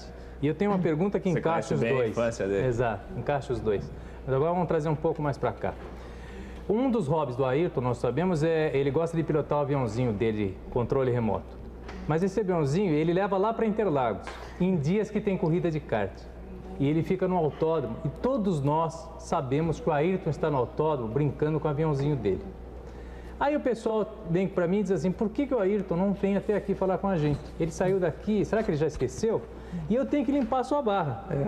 Então agora, e eles todos sabem que eu estou aqui, e vou fazer essa pergunta para você, eles querem ouvir a sua resposta, porque eu já cansei de limpar a sua barra. Agora você responde para eles, por que você não tem vindo ao cartódromo ver teus antigos amigos? Que vergonha, hein? Cobrado, Você me colocou numa gelada agora, né? Olha, Elcio, não tem desculpa para dar, não. A verdade é uma só. Eu fico no Brasil pouquíssimos dias. A oportunidade que eu tenho de ficar aqui é muito pequena. E nesses poucos dias eu procuro me desligar totalmente do automobilismo, ou qualquer coisa ligada ao automobilismo. Porque é uma necessidade que eu tenho para recarregar as baterias. Porque no momento que você volta à atividade no início do ano, de janeiro, aos treinamentos, o campeonato começa em abril, mas você já começa em janeiro, não para mais, é uma roda viva. Você vai e volta da Europa, treina no frio, volta para o calor, corre aqui, tem uma entrevista aqui, outra ali, você não para mais. Então, existe uma necessidade nessa época do ano de eu me desligar o máximo possível da minha atividade. Para quando eu voltar afiado, voltar com mais vontade ainda, mais sensível ainda a minha atividade. E eu sinto que, à medida que eu mantenho contato com o kart ou com o automobilismo, isso tira aquele algo mais na hora que eu começo a guiar o carro. E eu tenho exemplo disso, é que quando, de 84 para 85, quando eu passei a Lotus, eu fiquei 2 meses, quase 3 meses, totalmente isolado, porque eu tive um problema de saúde e tive que me isolar mesmo. Eu não vi a hora de voltar em contato com a minha atividade, ao meu carro de corrida. E quando voltei com uma força tremenda. Então foi uma coisa que eu aprendi sobre mim mesmo. E um outro porém, é que de todos aqueles amigos que eu tinha e tenho, e você é um deles, do kart, pouquíssimos continuam lá. Hoje em dia, todo aquele pessoal que está lá no cartódromo são pessoas novas que eu não tenho contato e não conheço. Então, vou te dar um exemplo. No dia que eu estive no autódromo, que eu estive brincando de aviãozinho lá dentro, com o meu jatinho particular, né? Um dos pilotos, que é o Pelé, um dos mecânicos, o Pelé, esteve lá na pista, nós batemos um maior papo, brincamos. Os filhos do Tchê, que era o meu preparador de motores, também esteve lá, batemos, brincamos. Enfim, as pessoas com quem eu realmente tinha afinidade, eu continuo tendo. Agora, as pessoas novas é que realmente se torna difícil. Então, tudo bem. Lembra que eles ainda sentem você como um kartista, só para você... E ainda bem, eu me sinto um kartista ainda. Não são vou contar, inclusive, essa aqui. Combinei com o Pelé, que a gente ia combinar secretamente. De um dia de manhã, eu ia lá no cartódromo e arrumar um kart para dar umas voltas. E ó, debaixo do pano, porque senão não tem jeito. Agora faz assim, você contou essa história toda, agora faz uma promessa para eles. Ó, da próxima vez eu vou lá, fala aí. O que você ia falar? Você contou essa história toda. Eu ia lembrar, o Elcio, que o cartódromo, ele não precisa visitar, tanto que no kart vocês viram que ele sempre andou muito bem e que levou ele à Fórmula 1. Agora, aviãozinho tem que treinar muito, porque já destruiu uns 12 em um ano e meio. Eu sou persistente, eu não desisto, não. A última vez que eu vi, ele conseguiu com um avião atropelar um francês que estava filmando ele. Que era massagista dele. Ayrton, já que você falou dos seus ex-amigos, na tua opinião, dos pilotos que foram contemporâneos seus aqui, ou que foi uma geração um pouquinho antes, um pouquinho depois, e que por um motivo ou outro não tiveram a oportunidade que você teve de chegar à Fórmula 1 ou automobilismo internacional. Quem você acha que, agora que você conhece bem as outras pessoas, seus adversários, que teria feito sucesso, que teria ido bem e que acabou por um motivo ou outro não indo para o exterior? eu diria até quem foi ao exterior e não conseguiu, teve que voltar e que tinha condições de ter sucesso. Então tem uma infinidade. É duro a gente citar nomes, mas o Ingo é um, o Chico é outro, o Chico Serra, o Ingo Hoffmann, o Paulão, que é um tremendo piloto, né? Acabou voltando. O que é que faltou a eles, assim, esses 3 exemplos, por exemplo? O que faltou não coincidiu. Não coincidiu deles terem o carro bom na hora mais necessária, que é exatamente o passo anterior a passar a Fórmula 1.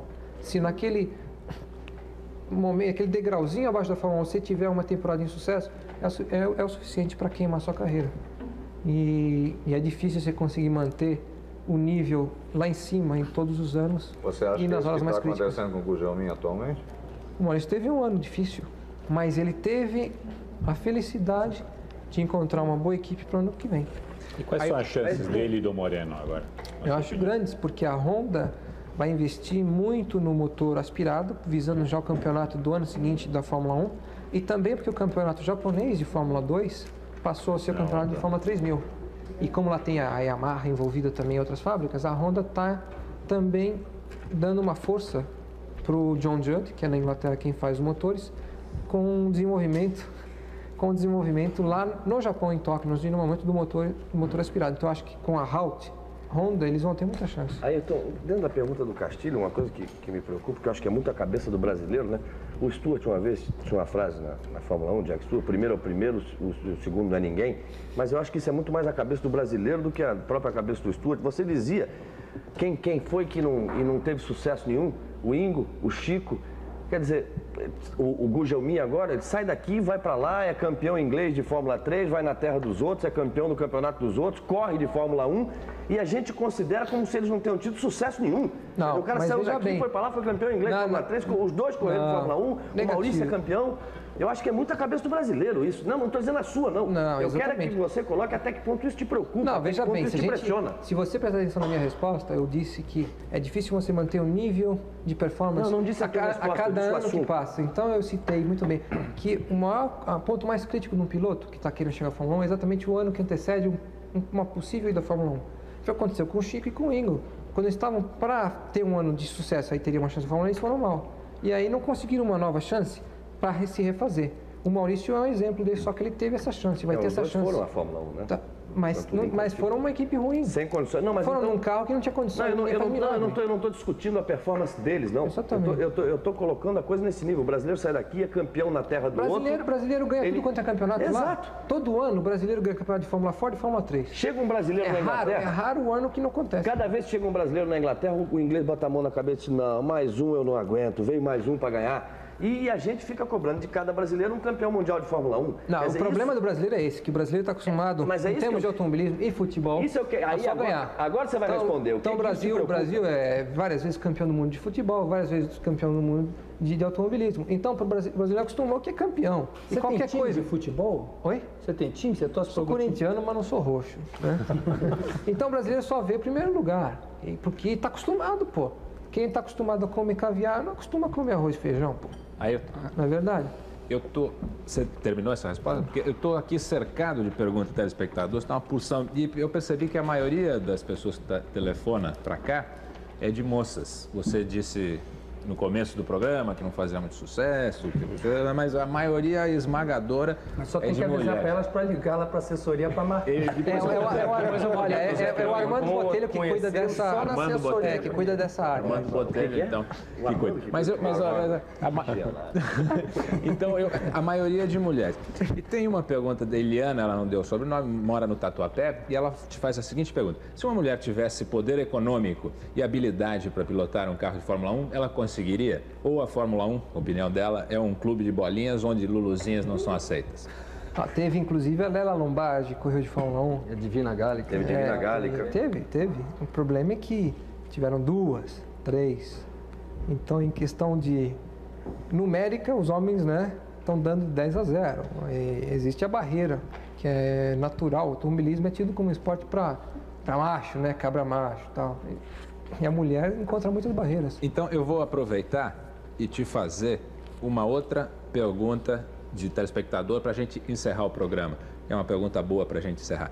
Qual é o Sérgio Silva, que mora no Tremembé.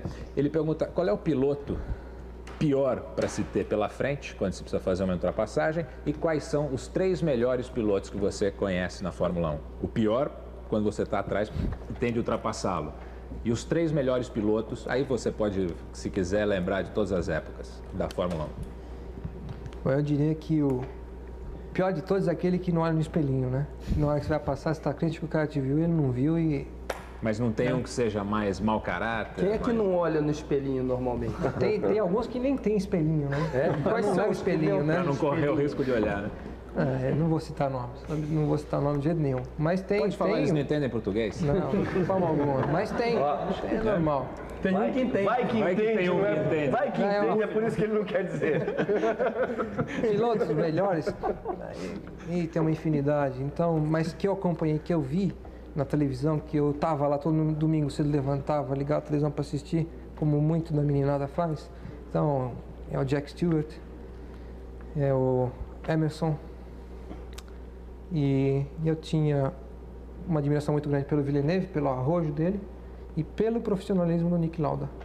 Então, acho que se fosse possível combinar as grandes qualidades de cada um deles e juntar num piloto só... No Niki Lauda, qual é a qualidade que você vê maior? É altamente profissional, frio, tem um autocontrole incrível. E no Gilles Villeneuve? O arrojo, o ímpeto. Mas sem o controle. E hoje os que estão correndo? A gente gostaria de saber. Quem é o mais completo hoje? Hoje, nesse... o mais completo, de preferência. Ele fica só o primeirão lá. Segundo é o último, segundo vou te dar o gostinho, eu vou responder essa pergunta para você, tá? Tá. Eu acho que estaria entre o Prost, entre o Piquet e ainda o Lauda. Ele parou de correr, mas eu acho que o Lauda era um piloto completo. E você se colocaria em que lugar nessa lista? Eu tô chegando lá, eu tô no vácuo. Tá chegando no vácuo do Lauda? Hã? Tá no vácuo do Lauda, que foi o terceiro que você nomeou? Tô no vácuo de todos eles. Então, ano que vem a gente vai tentar passar. Tá bom, Ayrton. Muito obrigado, então, pela sua participação aqui no Roda Viva. Muito boa sorte no ano de 87, na temporada. E muito obrigado a todos vocês que participaram desse programa. O Roda Viva volta segunda-feira que vem, às 9h20 da noite. Até lá. Boa noite.